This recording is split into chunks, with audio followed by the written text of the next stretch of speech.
Welcome into Mississippi State Post-Game Live here on the Voice of College Football. Andrew Miller here on a Saturday morning as Mississippi State's season has officially come to an end. I guess this is the real last Post-Game Live of the 2025, but now kind of 2026 campaign. And I think all that needs to be said is Mayo is the worst. Mayo is a disgusting excuse for a condiment. If you enjoy mayonnaise, I think less of you as a person. And why would anyone possibly want to win a game that celebrates such a vile food? That's all that needs to be said for the post game. Mayonnaise sucks. Why on earth would we celebrate that? Mississippi State falls in the Duke's Mayo Bowl, 43-29 to Wake Forest. Drop the year, go to 5-8, which probably the first time an SEC team has ever been 5-8. So that's interesting. Now, the second time that State's been in one of these weird APR bowls, and I guess it's really the third time in a sense because 2020 was its own weird thing. But to finish the season with a bowl game and an odd record, but at least back in 2016, you won the game so that you could finish with a 6-7 record, and it looked like a normal record for a lot of teams. 5-8 is quite odd. It doesn't really matter. No, the result is one of those things I don't think anyone was truly going to latch on to. Obviously, you wanted a better showing from State, but I think if State had gone out and played a really hard-fought game and played a good game, which, I think it was a hard-fought game, but if State had put together a good performance and a loss, most everyone would still walk out of it fine. It's because it was just kind of another more of the same type of performance of what you saw from this team all season, kind of just what they were all year. Mississippi State offensively was able to move the ball pretty effectively much of the day, end up 408 total yards of offense, 20 first downs. They were bad on third down. That was an issue, and I believe we're 0 of 2 on fourth down as well, if not 0 of 3. The real issue, though, it comes down to red zone offense. State offensively, their first 4 trips to the red zone resulted in 3 field goals and a turnover on downs. And then you also had another possession that you got into Wake Forest territory where Kyle Ferry kicks the 50-yard field goal. Just barely got enough. Bounced off the backside of the upright, but hey, it still got through, which is all that matters. So, yeah, you had 5 trips into Wake Forest territory through the first 2.5 quarters of the game that resulted in 12 points. And that's never going to be enough. And defensively, obviously, was not a good day, but the defense up until that point had kind of been doing enough to where if you turn at least a couple of those possessions into touchdowns, maybe you're talking about a little bit of a different game, and maybe you're in a position to get the win when it's all said and done. But obviously, State continued to stall it in the red zone. That was just a big issue for them, and that's ultimately, even once the offense figured some things out late and got a few things clicking, and look, made it a game, and you gave yourself an opportunity there in the fourth quarter. The wasted opportunities early in the game came back to haunt you. And defensively, it just, you give up, what is it, 451 yards to a Wake Forest offense. It's been pretty poor this season. Wake played better down the stretch on offense, and Robbie Ashford, at quarterback, played better down the stretch, but it's a Wake Forest offense, again, had not been very good this year and was without its best player. DeMond Claiborne at running back was kind of the guy that was going to carry the offense, and in a lot of games had to carry the Wake Forest offense. They didn't have him, and again, through about 2.5 quarters, it kind of looked like, okay, that's like a legit problem for them. As the game went along, it didn't matter, and Wake Forest really started to figure some more things out. They finished, I keep clicking on the wrong tab, 6.6 yards per play, which is really solid. Mississippi State was 4.9, which is just kind of mediocre. The State's defense is just not good, and there's nothing new being said of that. We know State's defense isn't good. They didn't have a good showing. Played hard and were very aggressive early on and made some plays to give State a chance. And again, probably kept him in the game long enough that if the offense had been able to put some points on the board, it would have been maybe a different story, but it really didn't matter. Hey, Christian Ballard here in the chat. Hit the thumbs up. Yeah, he was a bit sick, so hope you're feeling better, Christian. I know you messaged me yesterday about that, and keep working through that. But yeah, I didn't give the thing at the start. If you could, leave a like on the video, subscribe to the channel if you were not already, and turn the notification bell on so you do know when we do go live. Hey, or share the stream, all that wonderful fun stuff. Let's get a bunch of people in here. Have you ever seen a team cover like our guys do with their back turned to a quarterback? Yes. I mean, it happens. Just across college football. Another question here from Bryce Hall. When we hired Levy, people said he used the tight ends a lot, but he really hasn't used them at all in his first few years. But that exaggeration of playing, is it O-line issues or what? It's weird. So, I mean, it's been a mixed bag with Levy. Levy has used the tight end when he has tight ends that are effective. If you go back and look at Ole Miss in 2020 with Kenny Yeboah was the second leading receiver on that team. Obviously, Elijah Moore was the guy that they were throwing to about every other play, but Yeboah got, I don't know, probably, I think Yeboah was still under like 30 catches maybe for the year, to be completely fair.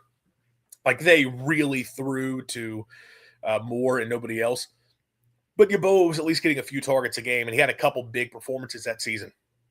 And he goes, but 2021 at Ole Miss, they didn't really throw to the true tight end all that much. They ended up playing Dontario Drummond in a lot of tight end type sets that year, and Drummond got 1 million touches.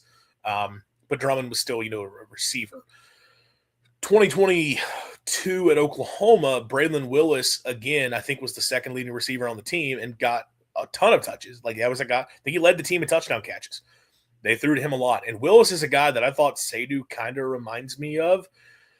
I thought there were similarities in how they played. And I think at times Levy actually tried running some of the same concepts he used with Braylon Willis. I saw him try to use with Seydoux. It's just, it didn't have the same effectiveness. I don't know if that's just Seydoux not being a good enough player.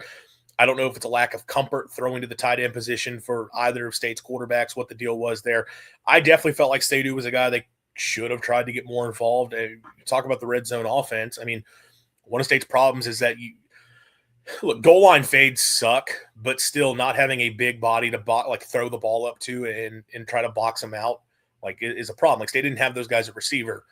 You have a guy at tight end who I think could make those plays. And if you remember right, Seydoux made some impressive catches last year. I don't get why they didn't target him more. I feel like that is that is one of the more confusing things. And again, they tried to get him touches. They ran a freaking jet sweep with Seydoux. I think they might have done it multiple times over the last 2 years. So it's not like they didn't try to get him the football, but it's odd that he was not a more heavily featured part of the offense. I mean, I think he finished. Did he finish third on the team in receptions? I believe he got a fair number of catches, but just didn't get him involved as much as you would have liked. Why aren't we using speed and run sweeps with Evans at top, since it would open up the run game and take pressure off the O-line, which is horrible. Southland O-line would be better.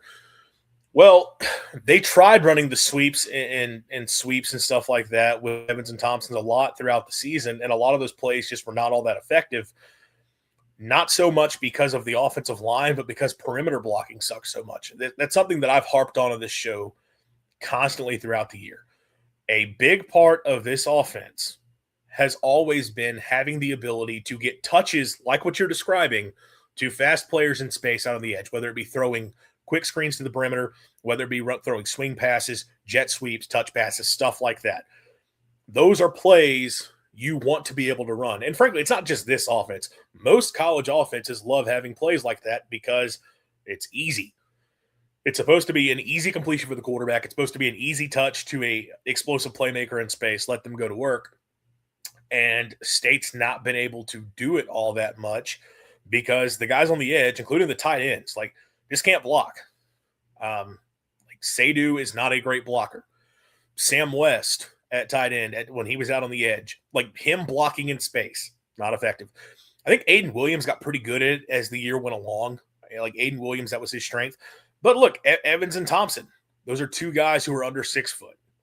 It's tough to have those guys go up and block consistently. Obviously, those are the guys you wanted the football to go to in those plays. But if you're running it to the side that they're on, well, one of them's got to be able to block. Jordan Mosley did not block particularly well when he was playing for State. So not being able to block those perimeter screens, sweeps, swing passes, like that has been a problem for this team all year. It's a big reason why the offense did not materialize the way I think they wanted it to. They thought this team, I'm convinced, Levy thought this was going to be a team that would be able to kind of play very basic, like spread 101 football. That when we get a light box, we're going to be able to hand the football off for consistent good gains because we just have the big bodies up front of the offensive line who are going to mash ahead. If the defense starts to play in on that, we have our quick outlet passes on the screens. We can run the sweeps. We have these speedy playmakers. We don't have guys that are possession receivers. We don't have guys that are necessarily going to be the best working over the middle of the field, working through traffic. But we have receivers that are dangerous in space and dangerous one-on-one down the field. We can, again, attack light boxes in the run game, attack like overplaying like edge players or overhang players in the slots when they start to come and play in on the run. We're going to throw the screen passes. We're going to hit them with the jet sweeps. And then when they try to load the box and give us man coverage, we're going to take a shot down the field. That is all basic spread offense stuff. It's the basic philosophy around this scheme specifically, which takes all of the spread philosophies and puts them to the extremes.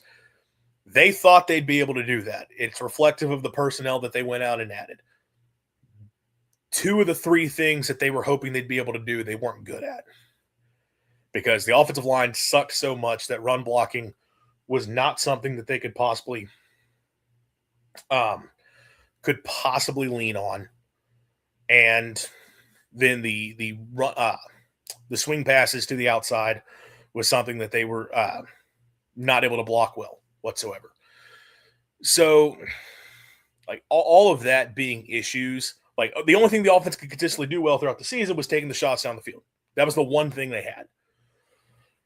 And obviously you can't just rely on that being your entire offense, especially when a defense knows that's the only thing they have to fear, so they can kind of just play back in coverage and also just trust, hey, our defensive front's probably going to be able to get pressure. Like that was a problem for Mississippi State this entire season with what they wanted to do offensively, and you saw some of that again in this game. Anything new about Kamario? I was looking. I haven't seen anything yet. See if anything else has popped up new. Yeah, I haven't seen anything yet new on Kamario. We'll get to that here in just a sec. Question about director of player personnel. Is he not evaluating like I think he should be able to when I see objects of linemen, better objects of linemen and defensive linemen playing like that in the Sun Belt? Yeah, I don't know. Honestly, I mean, look, I think D-line, they just didn't land the type of targets they were hoping for. Whitson was a guy I think they were assuming would be one of those players, but you ultimately didn't. Like, he gets hurt. And you ultimately didn't land anybody else. Now, I think there are other guys in the defensive line that came in that are okay pieces. Like, I think a lot of the guys that are starting on the defensive line, I think they're SEC quality players. I just don't think they're SEC quality starters. Except, like, I think Jere Bledsoe is a guy that I'm very intrigued by. I thought he had a good game for what it's worth. But overall, like they were not able to hit on the type of players they needed to on the defensive line. And I think some of that was I don't think it was a spending thing entirely last year because they did have the money to spend. But I think part of it was like selling players to come and be a part of that team was going to be tough. And 2, they had so much they had to address top to bottom from a roster standpoint that they had to spread the wealth a little bit more. I think they're hopeful this season that like it sounds like all of their focus is O-line and D-line. Like that is primarily what they're going to be looking at. So we'll see if they're able to get some better prospects in. Offensive line, O-line portal recruiting is such a total crapshoot. I hate recruiting O-line through the portal. I don't think you can consistently do it because that is a group where cohesion, development, all that stuff matters a ton. And the teams that are consistently having to go out, we got to bring in a new starting group from the offensive line every single year. Their offensive lines suck. It's hard to pull off. And Mississippi State's going to be in that spot again. Because the reality is a lot of portal offensive linemen are not like portal O-line more than any other position. Like it's rare that you get portal offensive linemen that are truly high-level players. Because every coaching staff in America recognizes we don't have an offensive line, we're screwed. So if they've got a good offensive lineman, they're paying them to keep them. And, not being able to so much of offensive line building is having young guys in the room that you develop over multiple years, and then you get a couple nice athletes to put at your tackle spot. But everybody else, you sort of just coach them up and develop them, get them used to your system. That's harder to do now because of the portal, but it's like you have to make sure you're hitting on those high school kids early on and then getting the quick development and then paying to keep them. That's really what it comes down to. And Mississippi State's not in that point yet, and they're going to have to go after portal offensive linemen again. And, there's some of the prospects I've seen. I'm not going to get into portal targets on today's episode yet. We'll do that for the early week show next week. But, some of them seem to be intriguing offensive linemen, but some of them it's kind of I don't know. We'll see. I think there's a kid from LSU that's going to be coming in. And it's well, LSU's offensive line was dog crap. So are we trusting he's going to step in and be all that better? I don't know. Just a friendship between Levy and his coaching staff a good problem. I don't like the fact that someone and Levy take vacations together either. I don't know. I didn't know about the Selman Levy thing. We'll see. I don't think it creates. I think that can be a little bit overblown in terms of it being a problem. I don't know. We'll talk about Lode Holt later because I'm going to talk more about offensive line as we get into this. I was definitely not thrilled with what I saw in that game, given the situation that they had leading into this. That was, you had a month to prepare, and that was the format you put out. That's pretty disheartening. But yeah, overall, look, you go out, and it was just more of the same that we've seen from this team all season in this game. And if you were hopeful for something better, you ultimately didn't get it. Okay. So getting into some more just specifics for the game, let's talk about Kamario. And we'll start with the injury because that's what overshadows everything that happened. Kamario getting hurt was the last thing that could possibly happen in this game. This was supposed to be a showcase for what next season could be in all facets. It expands beyond quarterback, but the only reason, or 95% of the reason Mississippi State fans were excited to watch this football team in a bowl game was because of Kamario Taylor. It was, hey, we're getting 15 extra practices, another month of preparation for this guy who is the future face of the program to step in and let him be the guy leading the team. And he gets another start. He gets, a full rep practicing the starter because he basically got 1 week for the Egg Bowl. I know there was a bye week leading up to that game, but my understanding is they didn't settle on Kamario being the guy until game week for the Egg Bowl.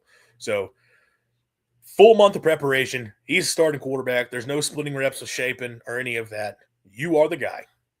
And now you get to go out in a bowl game and showcase what you're going to be next season. And Kamario personally did showcase a lot of that. Unfortunately, the offense as a whole still had so many other problems it didn't really matter. But if you had just left the game normally and it ended normally, you could still walk out of it all right, well, they got Kamario. Can we build around it? Then he gets hurt on a mostly meaningless possession at the end of the game. And I say mostly because I'm going to get into the Levy's decision to play him here just in a sec. And it looks incredibly serious. That was an injury that in the moment you're is he going to play in 2026? And obviously these days, guys do recover quicker from a lot of stuff. But Mississippi State saw just a couple of seasons ago. Seth Davis got hurt in the Egg Bowl, which was, in the end of November. It was Thanksgiving. And he had to miss the entire 2024 season. Was able to play a couple times this year. Still was not fully ready to go. And there's a lot of people that are still saying, we'll see if Seth is able to, continue to play, but he's probably not going to be the same player he was beforehand. So, those type of injuries obviously still happen. So there was real concern. It's you got to be kidding me, dude. We have this player that is the face of the program and could potentially lead Mississippi State to more than that they've accomplished in a very long time because of the type of talent that he is. And he's the type of talent State has never had. Dak Prescott did not have the collegiate ceiling that Kamario Taylor does. That has nothing to do with what Kamario could be as a pro and what Dak turned into as a pro, where he's a top 10 quarterback in the NFL, sometimes playing at a top 5 MVP caliber level. No idea if Kamario is going to be that. I'm not putting that on him. I'm not saying Kamario Taylor is going to have Dak's college career, but in terms of potential, Kamario Taylor has the potential to be an even more successful college quarterback than Dak Prescott was because of talent. That's the type of guy you have at the most important position on the field. And then he goes and gets hurt in a bowl game you weren't even supposed to be playing in. When you're down 14 points late in the fourth quarter, it's basically a loss. That was like this is the most Mississippi State thing imaginable, which I know, shout out to Crystal Method. He does the how Mississippi State was that. And even he said this whole scenario where you add in the fact that the day before the rival team wins the freaking Sugar Bowl and they might be on a path to a title, and that's going to be bad. That happens, and then the next day in the freaking Mayo Bowl, this savior of the program suffers what looks to be a super severe injury. There, you can't even encapsulate how Mississippi State that possibly is. Now, thank God, it at least seems initially, knock on wood, that he avoided a serious injury. Tony, I know. His mother posted a picture and said nothing broke fractured. Believe me, I saw all this. I know. I'm still waiting to find. Let's be 100% certain. I think he's okay. I get it. That he the initial reports were that they feel promising, and Kamario Taylor's mother posted on Facebook that nothing broke or fractured. They feel that they avoided that. He was pictured. He was not wearing crutches or using crutches, wasn't wearing a cast, wasn't wearing a boot, was able to walk on his own power just with a little bit of a limp onto the bus. It seems Kamario Taylor isn't just going to be like he can come back from this. Like, it kind of sounds like it won't even impact spring ball, which again is great because obviously I was thinking after that, best case scenario is this is an injury that he can be back ready for the 2026 season. And just the offseason is what it is. Reality, you need him to have the offseason. You need him to have all of those reps in the spring, all of the reps throughout fall camp being to be full go. It sounds like that's going to be the case. Hopefully, we'll find out, and you avoided disaster, which, that would be the second time this year that you kind of got lucky, if that's the case, because Fluff Bothwell was the exact same type of scenario.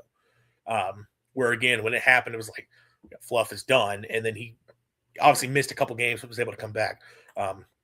Will saying I was fully prepared to take a long walk off a short pier when he got hurt. Yeah.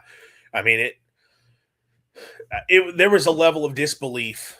And look, I will say, even watching it, I didn't completely flip because I was like, let's find out for sure. And I know his ankle did, not ankle, his knee got bit back the wrong direction, but it didn't look like anything was broke just on my first look of it. So I was like, maybe you got lucky. And I am the furthest thing from a doctor imaginable. But we've seen the injuries where the guy's leg is turned the other direction, or the ankle's turned the other direction, and it's like, okay, well, yeah, he's say goodbye to the next year. It didn't look like that, at least when he was getting onto the cart. So there was that. But yeah, it seems like you avoided a complete total disaster there. As for Levy keeping him in, and I'll be honest, maybe the fact that it appears Kamario is going to be okay is already influencing my opinion on it again. I don't blame Levy for having him in the game. And, when Fluff Bothwell got hurt, everyone was collectively, why on earth was he in the football game? And that's one I agree with more, because that game, it was a blowout. It was a beatdown. That is an opportunity. Get younger guys in, get them reps, move on. Technically speaking, it was still north of 2 minutes to go when that drive started. You're down 14. I know it is the longest of long shots. State, though, is an explosive enough offense. And I think Levy said they still had a timeout.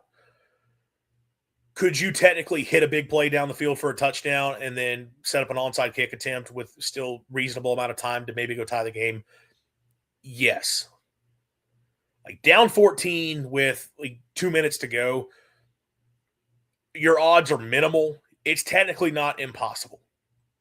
So if you have a chance, you theoretically could still go make a play and find a way to get back in the game. I understand why you didn't make a change. Secondly, and like, why would you just concede the game's over? Secondly, you want Kamario Taylor to be able to get those reps. Like, in that situation, like, hey, man, we got to go get this. We got to have it. Getting him reps, getting him playing time in all sorts of scenario situations is the best thing that can happen for his development. So I fully understand why he was still in the game, and I do not blame Jeff Lebby for not taking him out. The lone argument is that Kamario had gotten so banged up throughout the game with the cramping to his hands, and then like when he landed on his head, and I think he did jam his neck is what happened there. All of that, like, yeah, okay. If you want to make a case of you've gotten knocked around a few too many times this game, we're just going to move on. I get it. But, man, Kamario also just wanted to keep playing. Like, Kamario wanted to be out there. So like, I get why he was in. I do not blame Jeff Lebby for having him out there. It feels like you got lucky, but I do think it makes sense why he was in the game. Now, as for the Kamario's performance overall, and I see the questions in the chat. I'll get to some of these in a sec. I'm going to keep talking about Kamario a little bit more here. I mean, look, it was a good day for him. It was the type of performance that you continue to like get excited about what he can be. 13 to 22 for 241 and a touchdown. Obviously opened up the game with the big bomb downfield to Brennan Thompson, which, by the way, like I did love Lebby calling that play. And I know it's nothing out of the ordinary. We take a shot to open up the game most of the time. It's something Lebby loves to do. Every single game, it's weird. We line up in 12 personnel to start, like that 2 tight end double wing set with Ant and Brennan on the outside. And basically the first play every single game is shot down the field out of that formation. I wonder why they love that formation to start games and they don't use it as much throughout the rest of the game. Don't know the reason behind it, but I guess it is to create a light box and get an opportunity to, or get a loaded box and get the one-on-ones outside is probably a big part of it to open up the game in explosive fashion. It works, but I love them taking that shot because, like, one, it's like you're trying to create momentum and like you're trying to let this game be a showcase. You're showing off Kamario and what he can be, but also Brennan Thompson going for the record. Like, Thompson needed, I think he came into the game needing 52 yards to be a 1,000-yard receiver, and then he needed about 100 yards or 90-something to be able to break the record. You go and you get him 51 yards in the first play of the game to get him right there close to 1,000 yards, and you put him on track to get the record. Like, I do like that, and I do think that is something from Lebby. Something you see in the NFL a lot is like, the final week of the season, they'll, spamming throws to a certain player to let them hit contract incentives. Like, hey, like this game, especially if the game does not have a bearing on the seeding or on the playoffs or any of that stuff, you'll see teams like, we're going to make sure we're trying to find a way to get you your money. You don't get that in college, but the records like still matter. And showing right away, hey, we're trying to get Brennan to at least 1,000 yards, if not go and set the record, which he ultimately did. I like that. Like, that's cool to see. That's something that I do think players care about. And like they went after Brennan several times in this game. They were trying to let this go out and be a big game for him. I think that it's a cool thing to see. But on the ground, Kamario 13. He looking at the wrong thing. Runs for 80. I'm sorry, y'all. 63 net rushing yards for Kamario and a touchdown. The touchdown run was incredible. Super Kamario diving over the line and then reaching out. Again, the physicality that the guy has. Like, he put up big numbers. Over 300 yards of offense, a couple touchdowns, doesn't turn the football over. Look, you saw some of the freshman errors. The sack right before the end of the first half, that's one he did need to just get rid of. And, like, pressure got there quick, but you do have to recognize, hey, ball's going to get out, which, hey, a sixth-year senior quarterback Mississippi State wasn't able to recognize that. So I'm certainly not going to get upset at the freshman for not recognizing that. There was the backwards pass there late. I think it was the second to last possession when you were down 7. Got to be better there. Like, one, I mean, if you're going to throw it, it's got to be on target. But two, to throw away, you got to know it's got to be upfield, because you can't take the lost yardage there. There was a couple errant throws that you would have liked to have seen him be a little bit more on target. But like all of those things, I understand. And something I will say, and this kind of goes back to the red zone offense thing. Like, State wasn't getting a lot of separation in the red zone, and that goes back to what I've talked about with State's receivers, that they're guys who are most effective in space when they can operate with space, whether it be sideline to sideline or downfield. When the field constricts, they're not quite as effective. That does mean, Wake had tight coverage. They weren't throw it much down in the red zone. I do wonder, though, and I couldn't tell because I don't have all 22, are there some throws he could have made down there in the red zone that if he sees them, and he's a little bit more experienced quarterback, he feels comfortable firing in. I don't know if in that part of the field he's fully seeing it yet. I'm just spitballing here because, again, I haven't seen the film on this to know. That's something I would expect, though, with a freshman. I do. There was the fourth down they went for down in the red zone that failed. That's one somebody asked me on Twitter. I know it's an RPO. I think Kamario made the wrong read, or is it an RPO? I knew it was an RPO real time, and I knew real time it looked like he had space, but I wasn't immediately going to say wrong read because sometimes a guy having space to the edge doesn't mean it was the correct read, or doesn't mean you made the wrong read. Depending on who he's reading on that play, it could have been hey, they gave you a read to hand the football off, and it just so happened that they didn't handle that well, so you made the right read as a quarterback, but the defense didn't pass something off correctly, and therefore you got blown up. I watched it this morning, that particular play. I don't know why he didn't keep it and throw that ball to Ant. The defense had they were loaded in the box, and all the guys onto that side of the field who he possibly could have been reading crashed inside. That's got to be a pull and throw. And if it's at least a first down, Ant probably walks into the end zone for a touchdown. So that was a miss there. Again, we're picking out individual things from a guy who's a true freshman. I expect those type of plays to happen. Overall, it was a good game. The playmaking is insane. The way he is able to move around and makes guys miss is something that I've seen a lot of. And the combination of power with agility is truly, truly impressive. I mean, there are quarterbacks we could start listing off and that had that, but I don't want to put all of that on him. But Andre Ware went throughout the Vince Young comp. Now, I'm 27 going on 28. Vince Young, 05. I was not into college football as a 7-year-old, so I don't remember Vince Young. I briefly remember Vince Young in the NFL. That's kind of the extent that I didn't watch him in college. I've seen Vince Young highlights. I obviously know the Rose Bowl against USC and the touchdown. I didn't watch Vince Young, though, to be able to make that type of comp. I do know Vince Young is one of the most incredible athletes to have ever played quarterback in college football. And if you're making that type of comp, and Andre Ware feels comfortable making that type of comp, that says a lot of what he could potentially be. And I don't think it's unwarranted with the way that he plays. In some, the guy he reminds me of in terms of his agility in the open field, he's not as fast, but the make you miss ability is a bit Lamar Jackson-esque, and the ability to just avoiding pressure in the pocket and stepping up and making something happen. His running style reminds me most of Jackson, but then you also see the plays. I think it was the first possession. He looks like he's going to get stuffed, and he gets hit hard, and he just absorbs the hit and then plunges ahead for a few more yards. That type of physicality is just insane. And again, it's one of those signs of you get this guy in this program, healthy, developed. Holy crap, what is he going to be able to do? The arm talent. We know he's got the arm strength to launch it downfield, but when Kamario is able to just throw in rhythm and it's an RPO, it's a quick hitch to the outside, he is on. And it is a laser on a dart that's getting there fast. You saw that with the touchdown to Frisco, a couple hitch passes that he threw like that. He is deadly accurate in those spots. Obviously got to work on more touch. And the deep ball specifically is something that he's got to hone in more, which, man, if you could get to see him have a year with Brennan Thompson, a full season, that would be something crazy.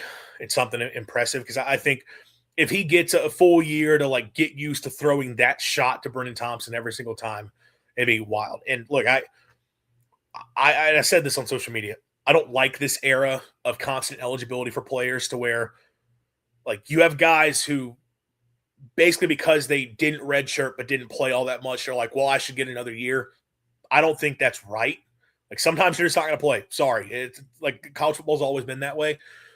So if Brennan Thompson doesn't get another year, I think it's fully justified. And for the greater good of college football, I don't agree with just granting guys eligibility.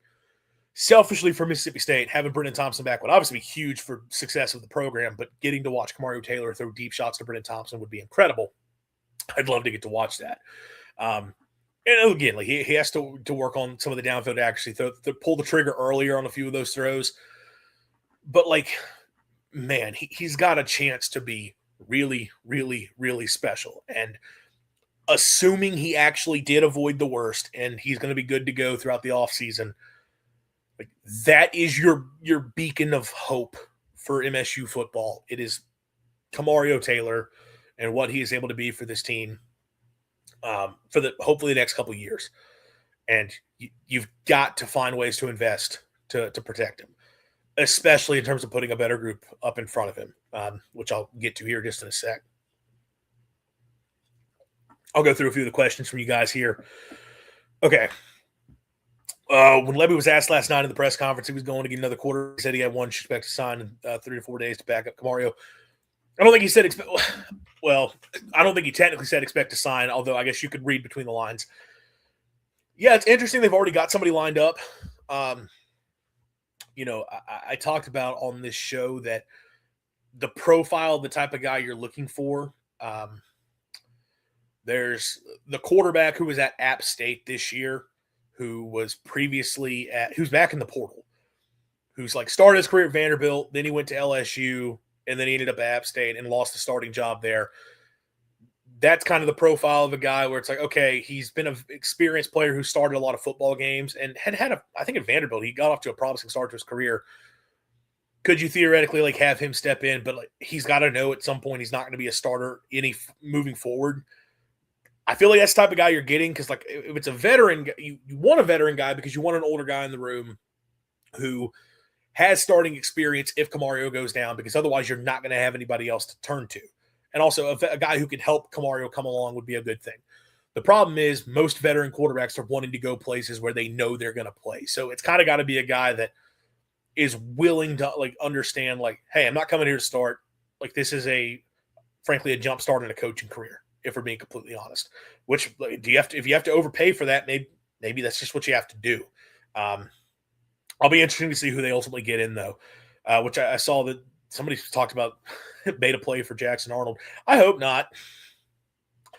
Look, I don't think Arnold is – I think there's a quarterback in Jackson Arnold somewhere, and I think if somebody's going to get it out of it, Jeff Levy would be one of the guys. And I would also say there was a report that he's going to go visit Dan Mullen. Dan Mullen make you work, man. Dan Mullen, any quarterback in the country, I don't care how much they suck. If you go play in Dan Mullen, you will probably have a somewhat productive season.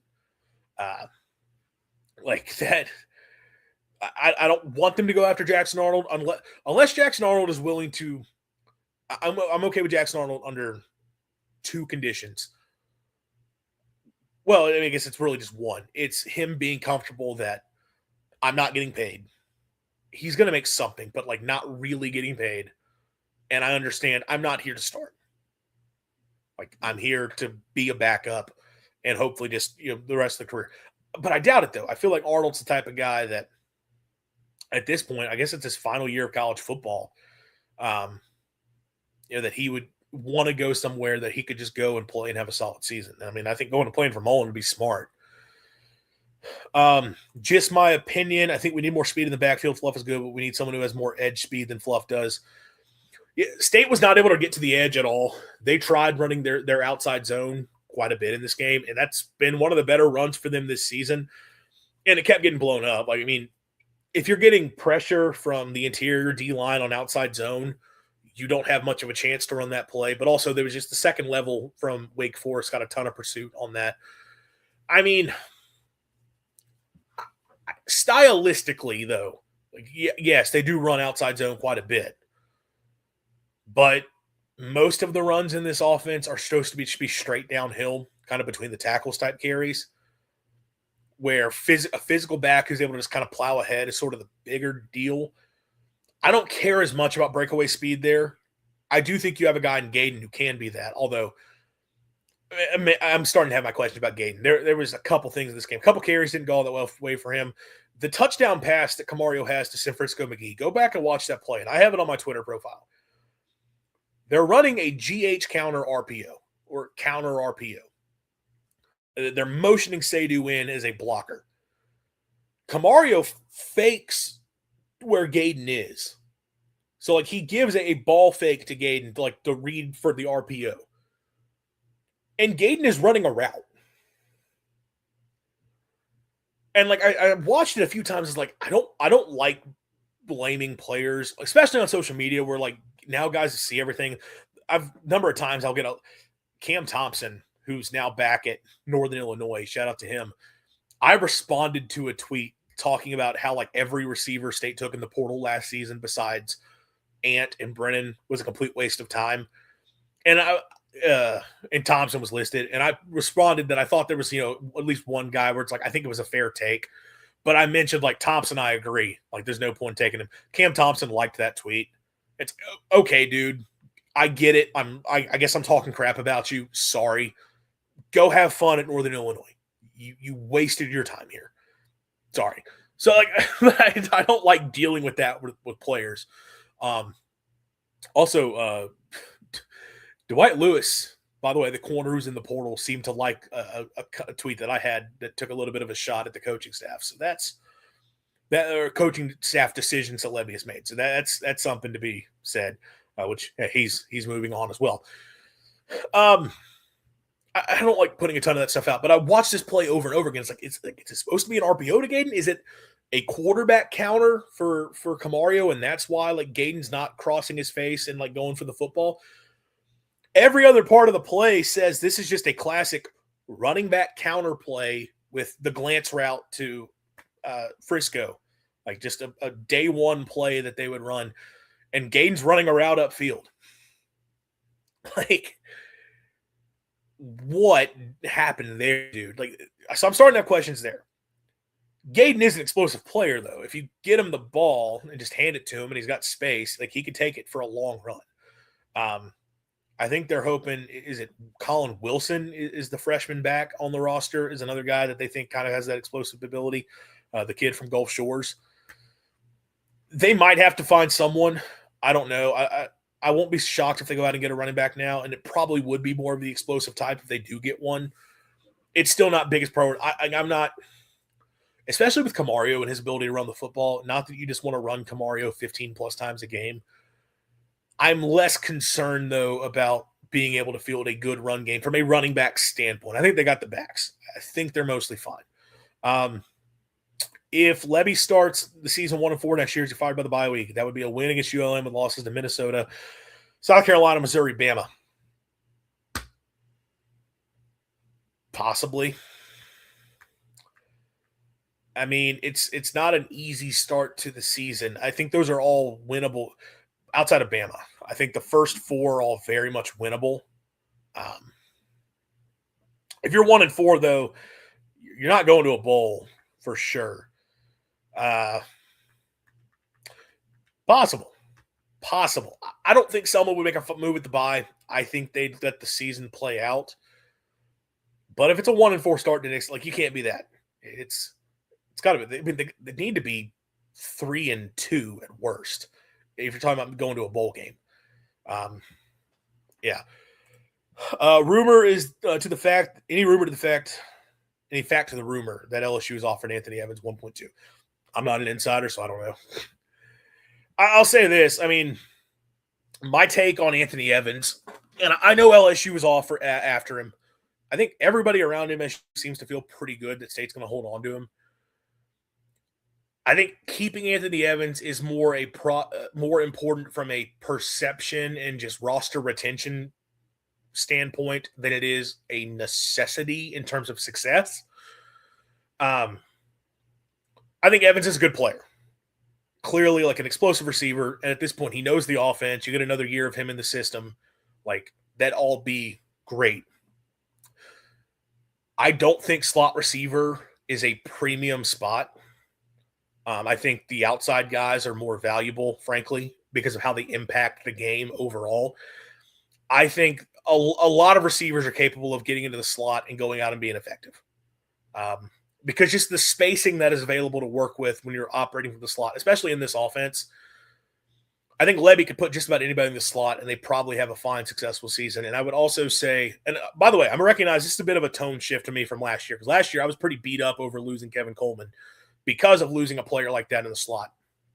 And look, I'm not saying that just anybody can do it. I think the way they used Kevin Coleman was so valuable that losing him still sucked.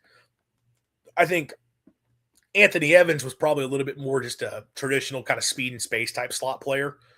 Obviously, he has the ability to win one-on-one downfield. I'm not trying to take away from him. There is never a shortage, though, of guys that are like shifty speed and space type players that are would fit the slot receiver role well in the portal. Those guys are a dime a dozen.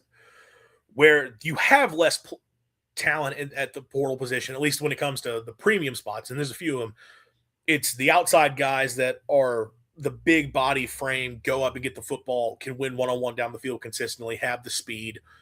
Those are the premium players at receiver that, frankly, State doesn't have a guy like that on the roster right now. Like Brennan, it's pure just blazing speed. Like Brennan is so fast that none of that really matters because he's just going to run by the guys. But like to me, having the outside guys is the bigger deal, and then you find somebody to put in the slot and let them go to work. Like they'll find ways to be effective. However, just the idea of losing your top receivers again for I know Thunder and Lightning talked about this. Like losing your top receivers again for a third straight season would not be a good look. Losing them to a conference rival would not be a good look. You want to show that you can keep a guy on the roster. And to be fair, and this is part of my point I was making last year when you lost the guys at receiver, while I am confident that Jeff Lebby would get receiver talent in, and I'm confident they would be productive, there's always a level of risk when you have to go to the portal and rely on guys to step in. Like portal roulette is a real thing. Like some years you get to go out and hit the guys from the portal and they're awesome. Other years the guys come in and you just miss. And receiver, I think it's less likely at receiver because, again, there's just an abundance of talented receivers, and this is an offense that's kind of plug and play at receiver. But it is better to have a guy that has been in the system, shown he can be good in the system, and then let him develop another year than it is that you're overturning once again. So I think you want to keep Anthony Evans. It would be a poor look to lose him again, but we'll see. Even with Kamario, whatever talent we get to the portal, I don't believe this coaching staff will probably coach him to win. That's fair. I mean, I'll get to I know I'm going through questions right now. I've got a couple more. I still want to talk about offensive line, talk about defense, all that stuff. You can have plenty of concerns with the coaching staff. I ain't going to blame you whatsoever. Talks about we need to get players know how to win. I'm not sure this coaching staff knew how to win after the Tennessee, Florida, Texas debacle. That's all fair. Could this be another Joe Moorhead situation where he's fired after the bowl game? We need to pay quit paying coaches $4 million. He's not getting fired. No. Joe Moorhead got fired because that was a unique situation of grossly underperforming relative to the talent that he inherited alongside the off-field issues that his program had. If Joe had merely been a mediocre to bad football coach, but everything was hunky-dory off the field, Joe Moorhead is not still Mississippi State's coach, but he would have coached 2020, and we'll see where it would have gone after that. Also, if Joe Moorhead had the same crap happening off the field with players getting in fights and lack of discipline on the field and then the cheating scandal and all that crap, if all of that was still happening, but they win 10 games in 2018, Joe Moorhead also keeps coaching. I'm not going to pretend Mississippi State it's all moral high ground. It was the combination of those factors. We can't be underachieving, and then you also let crap happen behind the scenes. That's what happened there. If Garrett Schrader does not get his eye socket broken by Willie Gay, I was starting to say it, Will. Something about Willie Gay breaking Schrader's face. If Garrett Schrader does not get his eye socket broken by Willie Gay in bowl practices, Joe Moorhead probably coaches at least one more season. That was like the straw that broke the camel's back and why you made a change. Lebby, it's a situation where, yes, for all of us watching the games, we're not oblivious to the fact that this team has left meat on the bone. Like, this team could have been accomplishing more. They could have more wins to this point. There are moments in games where they do look poorly coached. Lebby has done a ton that concerns you about his ability to actually be an effective in-game coach and lead this program. There's been concerns with player development and talent acquisition, all those type of things. However, the big picture is that this program was a complete dumpster fire when Lebby took over, and they went from 2 wins to 5. They went from being completely run off the field every time they faced anyone with a pulse his first season to being a team that was capable of at least hanging around power conference competition this year and won a couple of those games and handled business against the bad teams they faced. Like, when they faced bad teams, they blew them out. They only faced a few of them, but the few they faced, they blew them out. That is technically a sign of significant improvement overall for the program.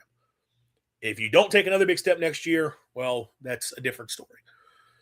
Part of taking a step next year is going to come down to fixing the offensive line. Just an awful performance.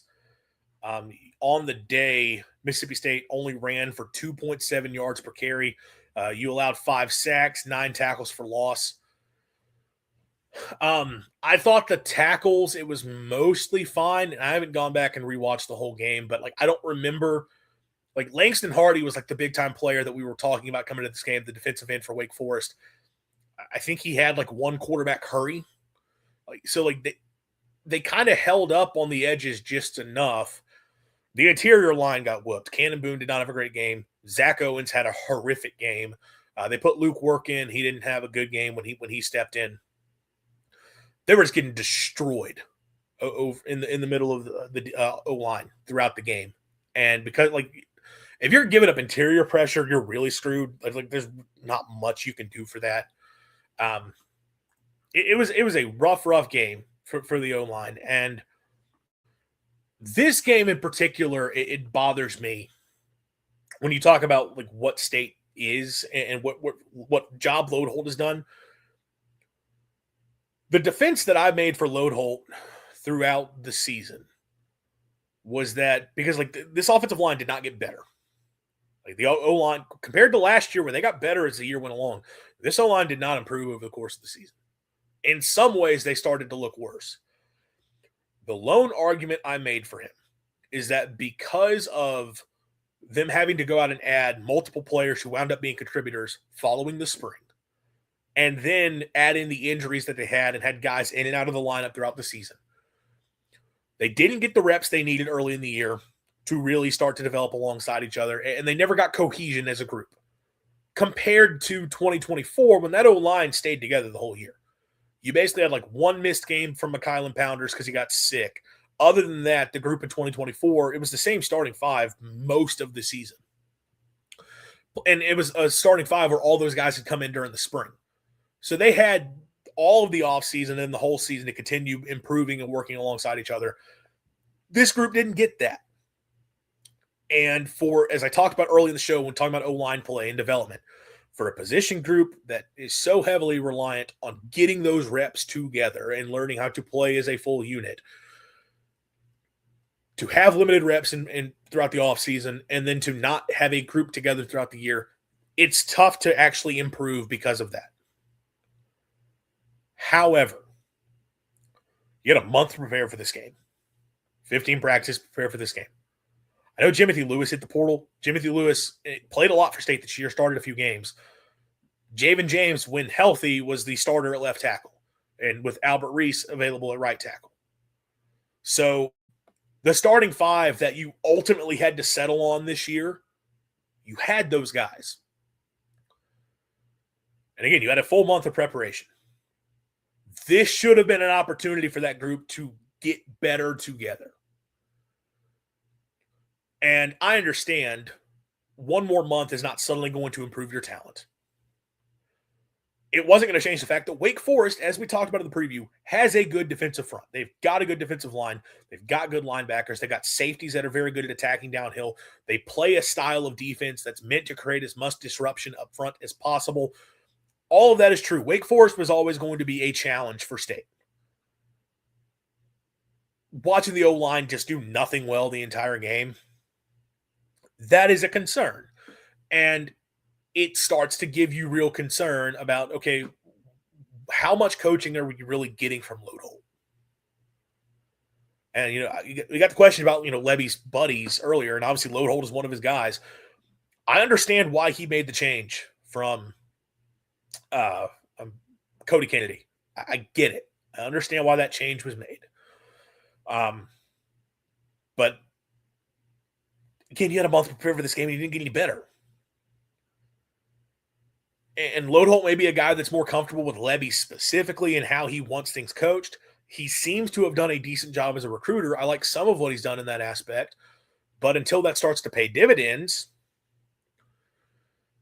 it was not a great coaching job from Lodeholt. And I can make a lot of excuses for him over the course of the season. For this game specifically, it doesn't make sense to me that you were that poorly prepared up front. And maybe it is as simple as it's just not a good group and there was no amount of coaching they could do. But you went out and got the guys you did. And I know I talked about, that's why I hate portaling offensive line, but guess what? You got to do it again next year. You have to. Albert Reese is gone. Cannon Boone, I think they feel good about him getting a waiver, but let's just, for the sake of argument, say Cannon Boone is gone. Jacoby Jackson is gone. You're going to bring back Javen James, who was not that good this year. You're going to bring back Blake Steen, who you expected to start, but in the one time we saw him did not play well. I don't want to hold that against him. It was his first half for a new team that he joined in fall camp. Maybe Blake Steen would have been fantastic this year. I don't know. But that guy was a okay tackle at Virginia. We're not talking about a guy who was a lockdown player in the ACC. But you're going to have him back. Okay.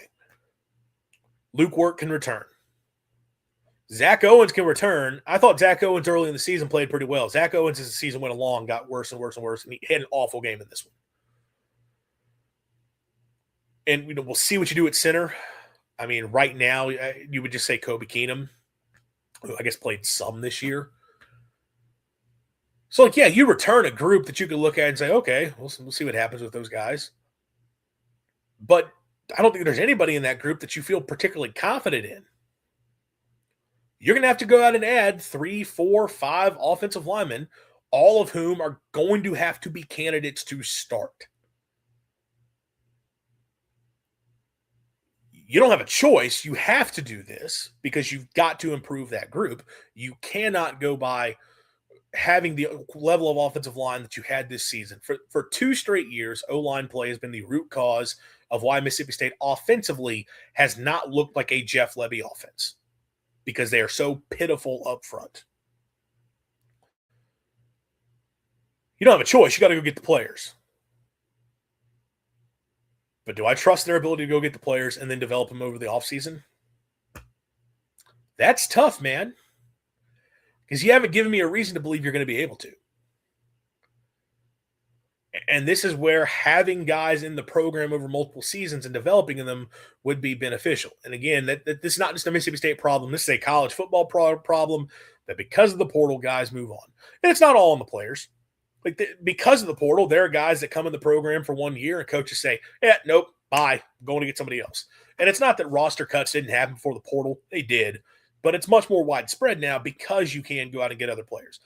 The problem is that O-line is one of those places where guys who are solid, guys who are at least quality starters, you really don't move on from them. You find ways to keep them on the roster. And Mississippi State's not been able to do that yet because Mississippi State hasn't been able to find a solid group of starting offensive linemen yet. So, I don't feel good about that group. And the concerning part of it, and this is something else I put on Twitter last night, you watch what Kamario Taylor does with the ball in his hands, and you see the potential and the ability to create when something's messed up and when the pressure is there, when the blocking's not right. Kamario Taylor can make something out of nothing. That can't be your offense, though. Your offense cannot be reliant on Kamario Taylor going out and making plays. You've got to protect him. And this the way I said, this cannot be Lenore Sellers at South Carolina. I'm not the biggest Lenore Sellers believer, but early Sellers is not too dissimilar from early Kamario in that he's just this incredible athlete with incredible arm talent who can launch it downfield, who can make something out of nothing and carry a team on his back. There are comparisons there. But what Lenore Sellers was this season with an O-line that was complete and utter garbage. He did not have a good year. And it doesn't matter how elusive you are. If your offensive line is terrible, especially if you don't have enough weapons around you, and this also goes into the passing game and being able to have a passing game that's more than just shots downfield and hitch routes. But, you're going to be in for a hard time. And Lenore Sellers was sacked a bunch. Having a dual threat quarterback does not mean you avoid taking a bunch of sacks. The O-line has got to be improved. And you cannot ruin this level of talent at quarterback because the offensive line is bad.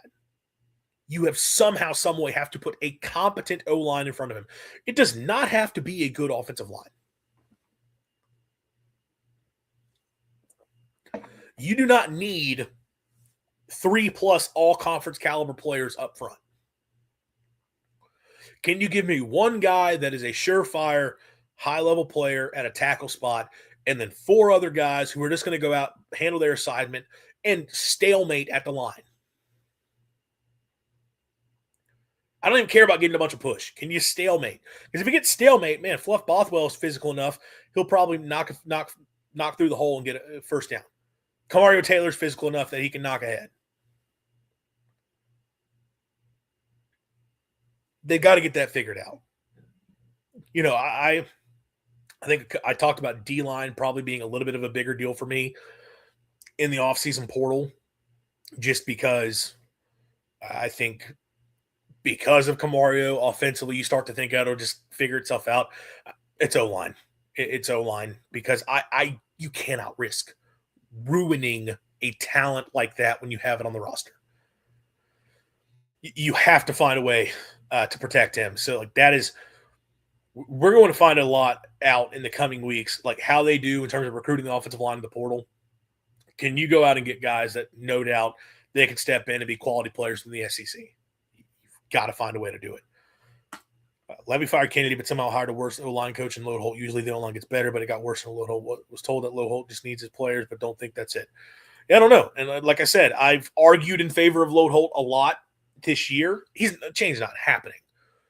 This game bothered me more than the others because of the preparation, because you had your guys.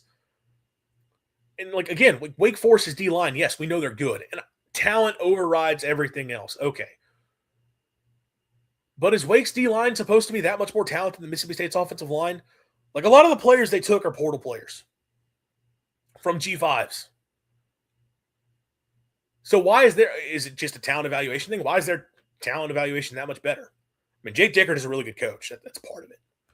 And Jake Dickert is a good defensive coach. Scotty Hazelton's a pretty good defensive coordinator. That plays a role. But you knew what Wake was going to throw at you. How did you not have a game plan for how you were going to handle that up front?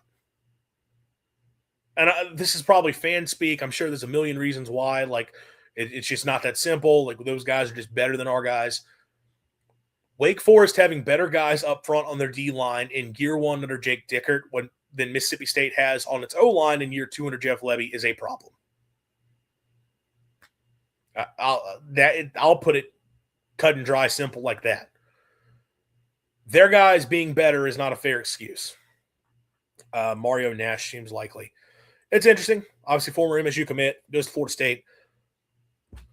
Was Nash the one, though? Because it was last year. I think there was something about State wasn't really looking to get back in the game with him. I don't know. That is interesting, though. I mean, we'll see if we can get him. He was a talented kid coming out of high school. Although, again, I don't – at this point, I'm starting to have my doubts about the guys who are the Power 5 retreads, even after just one season. We've done a ton of talk about offense. Let's talk defense. I thought this game defensively was just an encapsulation of the whole season. Like this game was a summation of MSU football defensively this year. If you remember back to the first few games of the season, State defensively, it was a lot more. It wasn't necessarily that they played a ton more aggressive outside of the Arizona State game, because those early games they played pretty conservatively overall in terms of their approach. But State defensively, it felt like they were flying around early in the year. They were attacking. They were going to making plays. They were disruptive. Again, the Arizona State game, the Tennessee game, they were finding ways to go out and make plays and create some havoc for the opposition. And because they were forcing turnovers, negative plays, all that good stuff. And then as the course of the year went along, it just the lack of talent caught up with them, and they just started getting burnt for big play after big play, and you could just move the football at will with them. That's what happened in this game. I mean, the first half, I think Wake had 160 first half yards of offense. They only had 7 first half offensive points. Obviously, they have the kick return touchdown for 8 of those. Like, State's defense was forcing punts. I think there was a turnover on downs in there. There was an interception there at late in the half, which, I mean, that was a stupid throw by Robbie Ashford, but still get the interception. They were making a lot of plays, and they were playing very aggressive, very attacking style. And clearly, their thought process here was like, hey,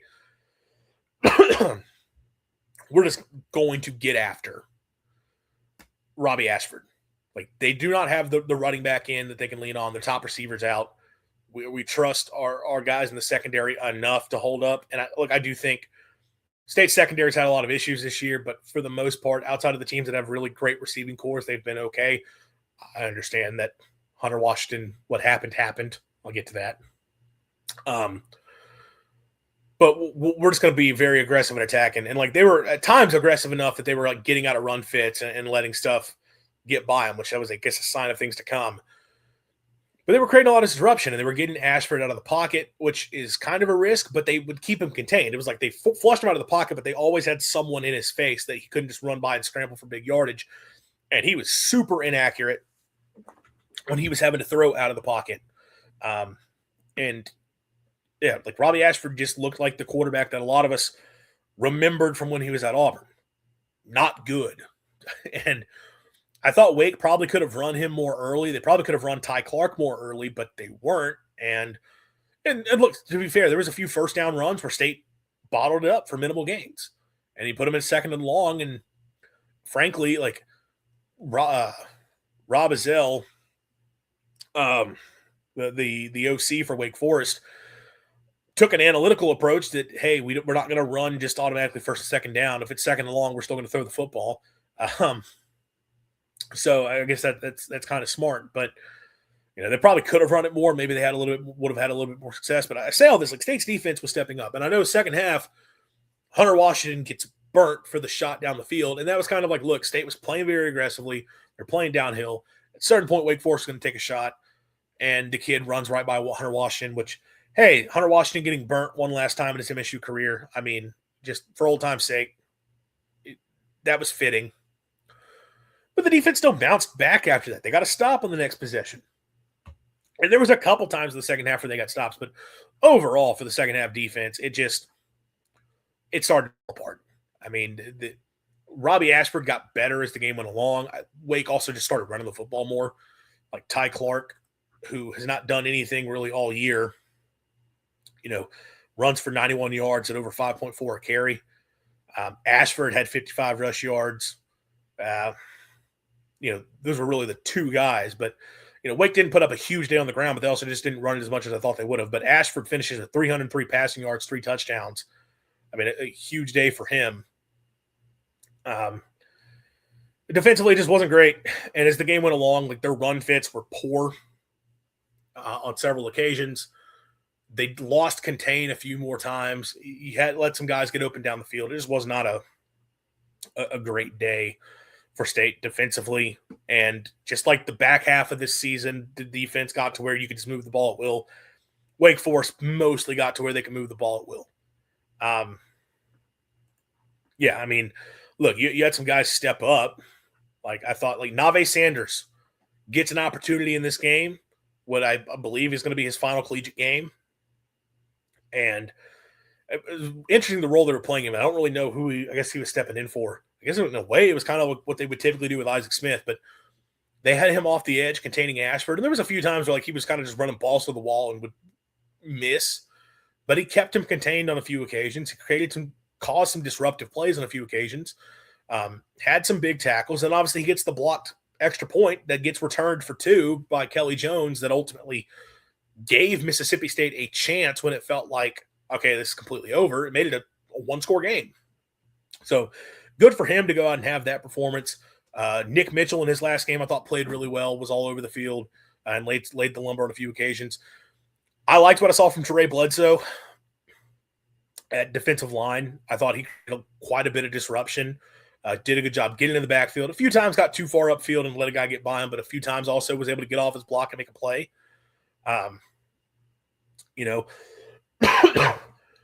But overall, like outside of Bledsoe, most of the guys who played well on defense in this game are guys who are moving on. That's kind of the disheartening thing. I mean, let me look through the box score to see if there's anyone who did anything that I missed. I'm just trying to see if like potentially there was like a young player who stepped up and had a really nice game. God, this is all guys who left. Tyler Lockhart, got the start. Only 1 tackle for him. I was hoping to see more from Tyler Lockhart, to be completely honest. Yeah, man, it was all basically players who were going to be gone next season that were making the tackles in this game. Jalen Smith had 12 tackles. That kind of went quietly, but I mean, it was a big day for him. Brian Lanier, the first touchdown Wake Forest scores, like if Lanier doesn't stumble, he's picking that pass off too, because like Ashford threw it between 3 defenders, but he does get the interception later in the game. Like, I'm glad that some guys were able to go out playing well individually. As a whole, they were not good, but you would have liked to have seen more young guys step up over anything else. That's something I personally would have liked to have seen more of in this game. It's interesting. Dre Bledsoe didn't record a single stat in this game, but just like he's an interior defensive lineman. You can't really look at number stats. You got to watch him. And again, I thought he played well. Like defensive line, I was looking at some of those interior guys like, hey, can any of these guys have a good game that makes me think he could be a player for State next season? I thought Bledsoe showed a little bit of that. So you have something there maybe. But yeah, overall defensively, it was kind of what we've seen for the team much of the season. Special teams sucked. Kyle Ferry, not. Kyle Ferry was awesome, 4 for 4. Good job. You did get the long punt return from Brennan, but that's also – it's not like the coverage was or the blocking was set up well. That's Brennan Thompson being faster than everybody else on the field. Not kicking it through the end zone, I don't get it. Wake's kicker was kicking it through the end zone when he got a chance. There was the punt where, like, it's a perfect punt from Polium and just guys are not paying attention. And I understand plays like that happen, but when your special teams are struggling, everyone's going to start to focus in on things. Like, it should have been downed at, like, the 1 yard line instead of it was a touchback. And obviously, I mean, the kickoff return to open up the game. Like, kick it through the end zone. Like, don't – I don't – the NFL, the ball goes out to, like, the 35 now on a touchback if you put it in the end zone. So, like, that has changed the calculus where the NFL, like, as a kicker, you don't want to kick the touchback unless it's a clear we're just not giving it to that guy, or scenario-wise, don't risk a return here. We don't care about the field position. Still goes to the 25 at college. Kick it through the end zone. I don't understand it. Cliff Odom did not have a great year as state special teams coach. I don't think a change is going to be happening, but change should happen. Should happen there. I mean, overall for this game, standout players real quick. Good for Frisco getting a touchdown. That was good route, and then the breakaway speed looked really – that's a guy that we saw the flash of in the spring, really just didn't get to see it this season. Hope to see more of that. Aiden Williams, the opportunities he got, I think he had a couple nice catches where, like the first one he was just open, but then he turns through contact to break up field for first. The second one, he had tight coverage on him, and again, had to like tiptoe the sideline, fight ahead for yardage. I really like seeing that. I hate that we still have not seen a shot downfield Aiden Williams. I think there was maybe one the entire season, and I was hopeful that after the spring game where you got a couple of those, you'd see more, especially with Kamario in, because those two clearly had a little bit of connection. But saw some nice plays from Aiden that make you think like, hey, he could be the number 3 receiver potentially next year. Or, do you, assuming you lose Brennan and assuming you get Ant back, like you got to find a clear number 1 outside guy. And then it's like Brennan and Frisco Aiden and Frisco, sort of your other 2 guys as your 3 and 4 alternating. I think you're probably okay with that. So, I mean, I liked what they showed there. Didn't really have anybody else stand out. Xavier Gayden did not have the type of game that you would have liked to have seen from him. Sam West at tight end had like 1 catch. He looked mostly fine. O-line, nobody stood out.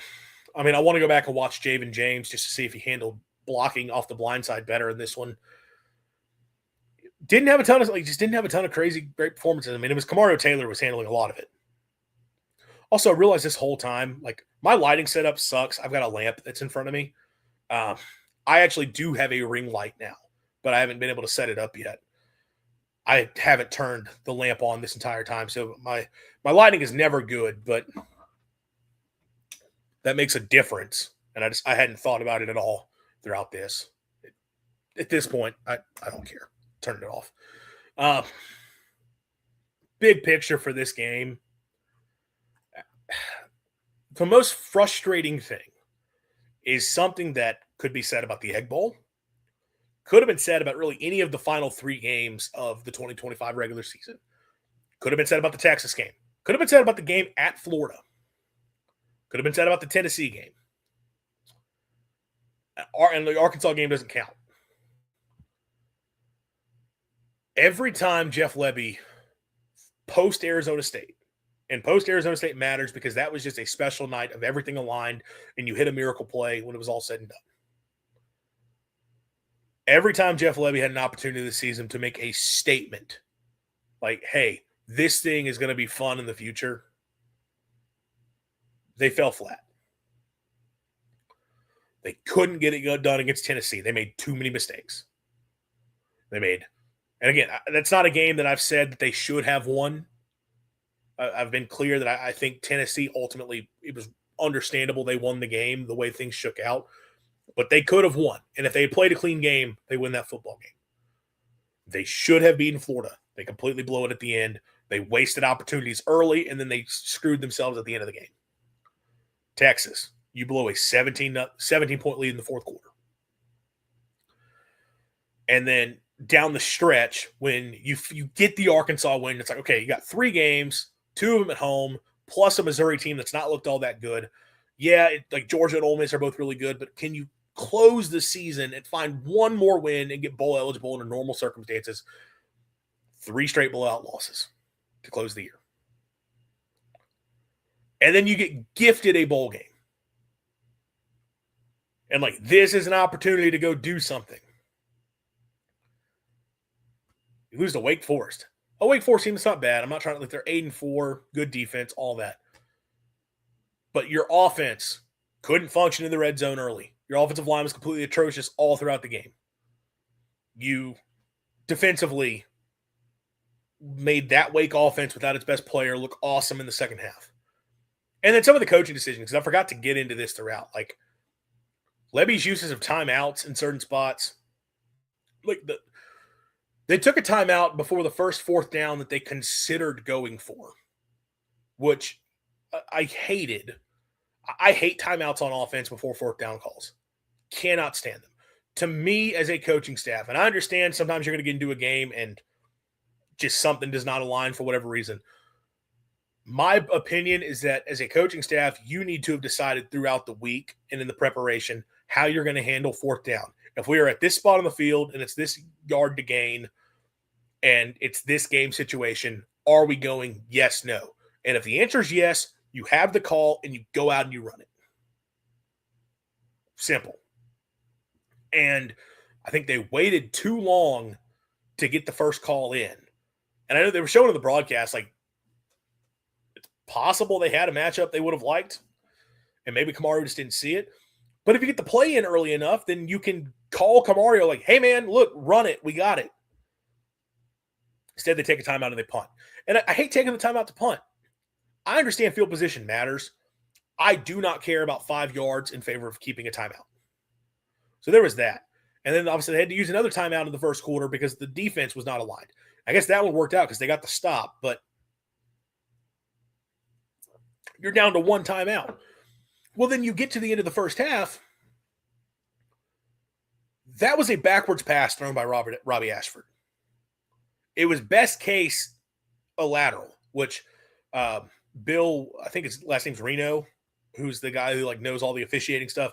He responded that technically in the rule book, there's no such thing as a lateral. It's either forward or backwards. But if it is directly down the line, it counts as a backwards pass.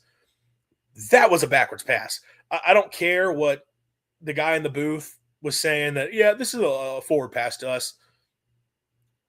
It was a backwards pass that State recovers. That should have been Mississippi State football at like the Wake 20 there at the end of the first half. And obviously, like, Wake Forest ends up having to punt the football away.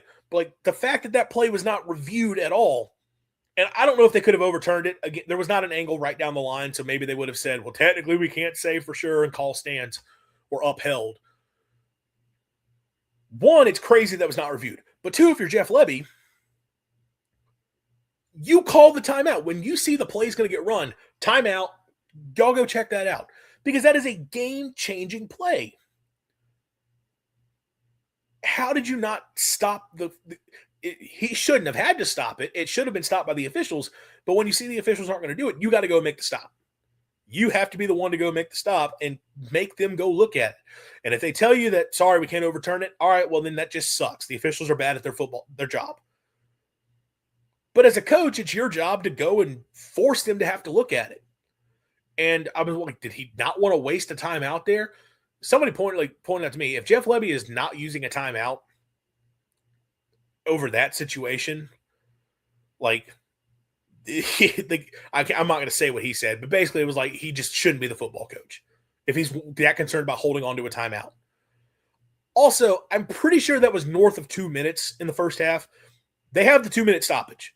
Like, the clock still would have stopped. So you still would have given yourself plenty of time. Plus, your offense is overly reliant on big plays anyway. You're not going to nickel and dime your way down the field. The only chance you have of scoring is hitting a deep shot. So the time doesn't really matter for you.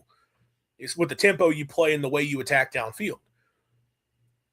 That's poor management from Lebby. Then there's the fourth down, the other one at the end of the game. He makes the decision to go for it. At least it appears he makes the decision to go for it there at the end of the game. And actually, looking back, I'm wondering if they actually did. It was north of the 2 minutes before the first one. This one I know was north of 2 minutes. The timeout, whatever, doesn't matter. I don't care what north of 2 minutes or not. You have to stop the game and make the officials look at it. The fourth down at the end of the game, and I know this was north of 2 minutes. This is after like Kamario has the backwards pass. State, the third down play. They get the completion. It's going to be 4th and 6. They decide to go down 7. Mixed feelings on whether I would have gone there because you still have 3 timeouts. It's north of the 2 minute. You can punt the football away and get it back. And I think your defense had just made a stop the possession before. No, your defense hadn't made a stop the possession before. They'd given up the touchdown the possession before. Your defense had made a few stops. You're like, can our defense go out and make a play here? And you decide we're going to go run the fourth down play. We're going to go for it. And it was like, okay, I get why. Maybe they just don't trust the defense. Fine. Once again, get the play in late. Once again, having to scramble and figure out, are we actually going to do this? Then they don't take the timeout and take a delay of game penalty. I'm fine taking a delay when it's clear, all right, this just punt the football away, whatever. I don't care about the 5 yards. When it's early in the game, wanted to reserve timeout in that situation, fine. That situation, you were saying, we are going for this because we don't trust our defense. We have to convert. You had all 3 timeouts plus the 2-minute stoppage. You don't take a delay. You take the timeout. And if you're, obviously at that point, you're saying, we're going for this. You've made your decision at that point. But taking the delay forced you, we got to punt it away. And then your defense, I can't believe I forgot to talk about this on defense. I mean, giving up that 62-yard touchdown to end to seal it, it was a bad run fit. It was a great play call. it was really a good play call in that moment. State also had 3 players go to like one defensive gap and leave the interior gaps open. That's what this defense is. It was, because it's over now. But to not take a time out there and give yourself an opportunity to go and run the 4th down play and then give yourself the football back, that's poor game management. And that's the type of stuff that is frustrating with Levy. So, again, it was a game, like, I don't think he called a bad game from a play call standpoint. I saw some people getting upset over various ebbs and flows to the game, but there was not a call Levy made from a play call standpoint where it was like, hey, I shouldn't have done that. Clock management is an issue for him. Timeout management is an issue for him. It just managing a game. Like we saw it all throughout the season, and it was the case again in this one. And to once again have an opportunity to get the fan base excited for like, hey, next season could be a lot of fun, and to completely botch it once again. I don't even know if they would have had to have won. Again, if you play a good game and you lose close, and Kamario has a really nice day, everyone's like, all right, and some other young guys step up. Everyone's like, all right, you lost. It is what it is. You were a 5-7 team for a reason. But you know what? I see the makings of a good football team. You can still see some of the makings of a good football team, but it's mostly that, well, we have Kamario Taylor. Everything else is incredibly in doubt, including Jeff Levy's ability to lead the team and coach the team. That is what is frustrating, is that you had several opportunities to get the fan base on your side this season, and you were never able to do it. And it creates major doubt about what next season is ultimately going to be for Mississippi State football. So, yeah, I mean, another frustrating game to end the season. Mississippi State football has been frustrating basically all year. I'm not ticked off coming out of this. Even when Kamario got hurt, I was kind of just like, well, that's about right. And again, thank God it looks like we've avoided the worst there. But I mean, this game, that's what this team was all year. We were stupid for expecting anything different, to be completely honest, and for believing that's the thing. I did fall into the trap multiple times this season of like, Mississippi State, if this is a program that's moving in the right direction, they're going to do something good today. And I'm going to believe they're going to do something good today. Didn't happen once. Didn't happen in this game. So yeah, that's a wrap. 2025 is now in the rearview mirror. It is 2026. We're moving forward, and year 3 of the Jeff Levy era is officially underway now.